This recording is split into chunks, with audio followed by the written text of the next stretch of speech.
नमस्कार मेरी YouTube family हंशिका voice में आप लोगों का स्वागत है। कहानी अच्छी लगे तो लाइक कमेंट शेयर कीजिएगा और चैनल पर न्यू है तो चैनल को सब्सक्राइब कीजिएगा। आइए सुनते हैं फिर से एक नई कहानी। शाम के 6 हो चुके थे, लेकिन ऐसा नहीं कि दिया बत्ती की तैयारी कर लें। देखो लोगों के घर के बाहर तो दीपक सजने लगे। हम ही लोग होते हैं जिनके यहाँ हर बार लेट दिए सजाए जाते हैं, और ये सब हमारी इस कामचोर बहू के कारण। जमुना जी सोफे पर बैठी जोर जोर से चिल्लाते हुए बोल रही थी। उन्हें चिल्लाता देखकर उनके पति चमन जी बोल पड़े, अरे चुप करो ना भगवान, क्यों चिल्लाए जा रही हो? लगी तो है बहू काम में, सुबह से एक पल भी चैन से नहीं बैठी है, और तुम हो कि उसे ही सुनाए जा रही हो। चिल्लाने की जगह तुम दिया बत्ती की तैयारी कर दो तो कम से कम उसे कुछ मदद तो मिलेगी। क्यों जी, बहू के होते मैं क्यों काम करूंगी भला? उसे क्या इस घर में बिठाकर पूजा करने के लिए लाए हो जो उसकी तरफदारी कर रहे हो? अगर मैं ना बोलूं तो इस घर में कोई काम भी ना हो। जमुना जी चमन जी की दो बातें सुनाते हुए बोले, तुम जानो और तुम्हारी लीला जाने, मुझे तो माफी करो, पर कम से कम दिवाली के दिन घर में शांति तो रखो। कहकर चमन जी ने अपनी पत्नी जमुना जी के आगे हाथ जोड़ दिए और उठकर अपने कमरे में चले गए। लेकिन जमुना जी ने अपना चिल्लाना बददुरुस्त जारी रखा। सूखा सामान बनाने में ही सुबह से शाम लगा दी।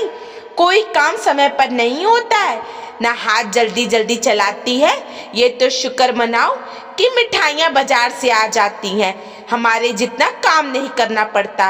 वो जोर से अपनी बहू मीता को आवाज लगाते हुए बोली, अरे ओ बड़ी बहू, कहाँ रह गई?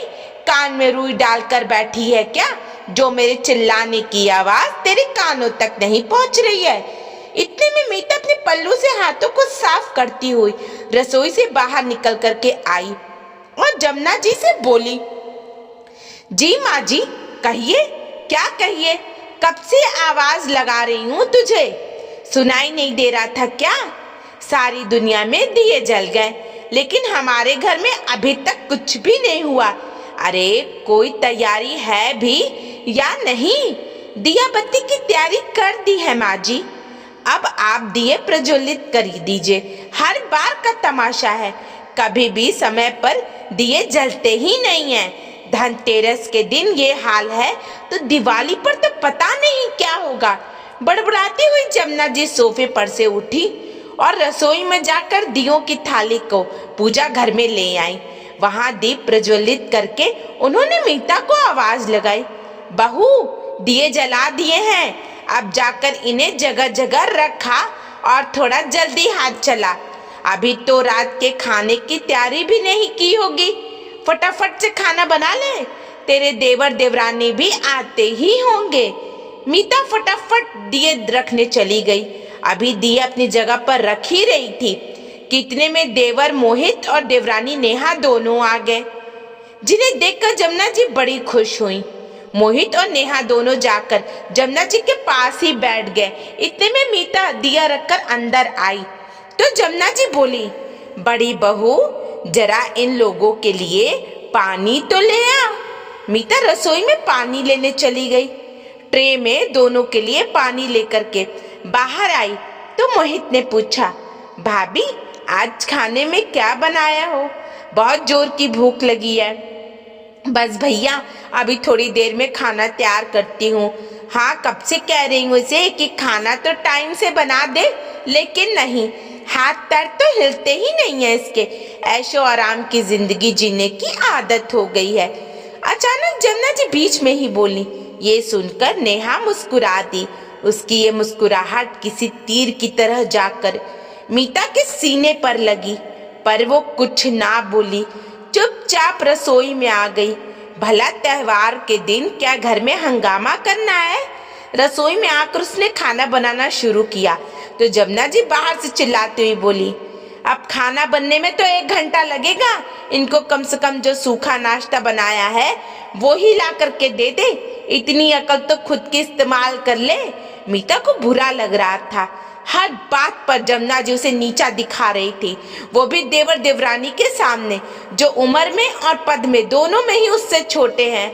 बस बात सिर्फ इतनी है कि देवर की जॉब बाहर होने के कारण वो लोग सिर्फ तीज त्योहार पर ही आते थे।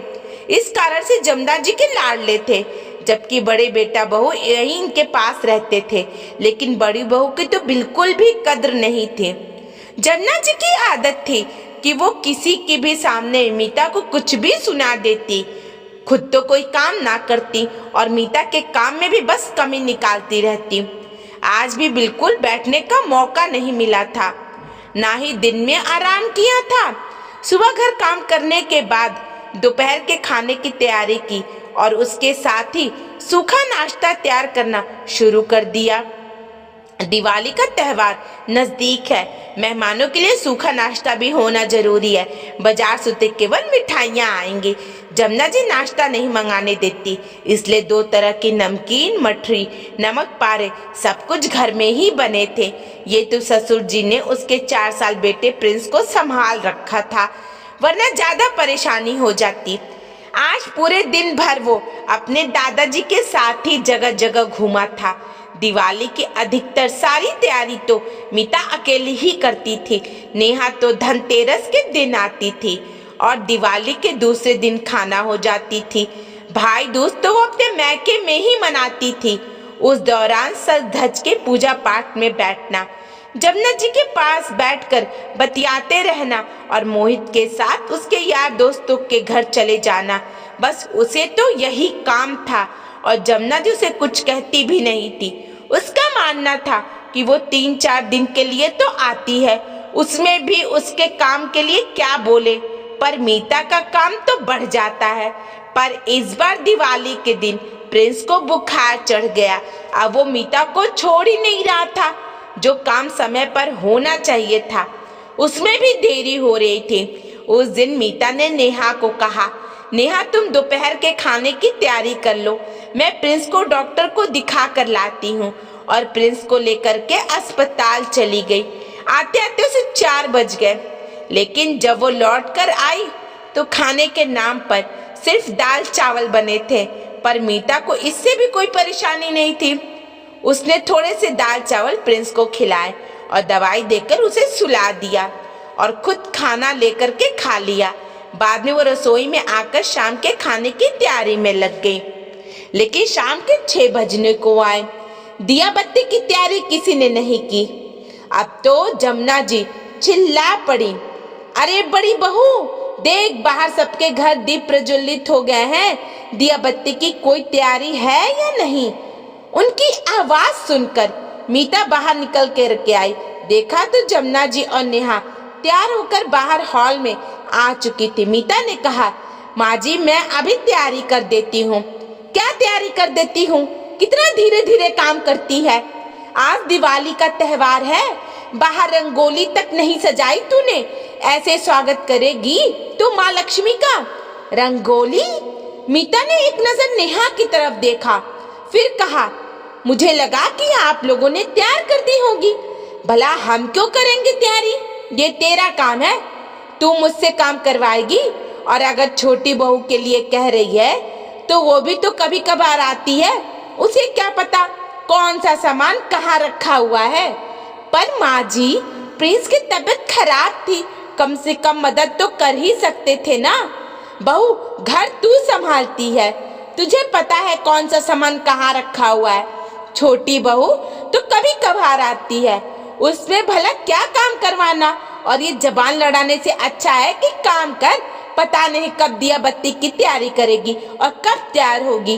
त्योहार के दिन भी समय से कोई काम नहीं करती, काम चोर कहीं की। जमुना जी जो मन में आ रहा था वो सुनाई जा रही थी और नेहा मन ही मन मुस्कुराई जा रही थी। पर आज मीता से बर्दाश्त नहीं हुआ तो वो बोली, माँ जी त्योहार सिर्फ देवरानी का तो है नहीं, त्योहार तो मेरा भी है। पर काम सिर्फ मेरा क्यों, वो मेरी मदद क्यों नहीं कर सकती? वो भी तो इस घर की बहू है, उसका भी इस घर में दर्जा वही है जो मेरा है। फिर काम की सारी जिम्मेदारी मेरी ही क्यों? और फिर सारी जिम्मेदारी मेरी है तो ये लोग आते क्यों हैं त्योहार पर? मैं तो नहीं बुलाती इन्हें। मीता इतना कुछ बोल गई जिसे सुनकर जमुना जी बुरा मान गई और गुस्से में आकर बोली, बड़ी बहू जबान संभाल कर बात करो। क्या त्योहार के दिन तुम लड़ने को तैयार हो गई हो? दोनों बेटे और चमन जी भी वहीं खड़े थे। अब चमन जी से बर्दाश्त नहीं हुआ तो वो बोले, आखिर बहू गलत तो नहीं कह रही है। जब घर में दो बहुएं हैं तो दोनों को मिलकर के काम करना चाहिए। एक की जिम्मेदारी क्यों? एक बहू तो घर का सारा काम करे और दूसरी मेहमान बनकर के आए, ये तो गलत है। और अगर ऐसा ही चलन है तो मेहमानों को दिवाली पर हमने तो न्योता नहीं दिया है और हमारे घर पर आ करके हमारा काम बढ़ाओ। अब से सब अपने अपने घर दिवाली मनाओ।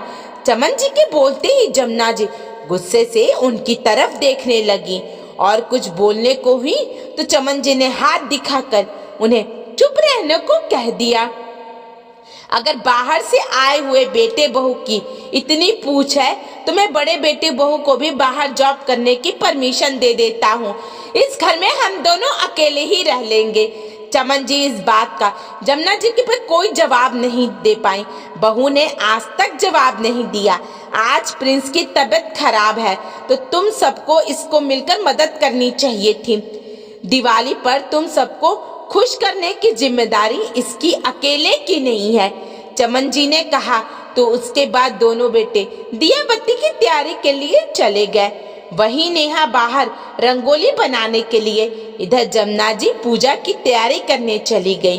वहीं बड़ी बहू मीता तैयार होने, जबकि नन्हा सा प्रिंस अपने दादाजी के साथ खुश था। दोस्तों, आपको कहानी कैसी लगी?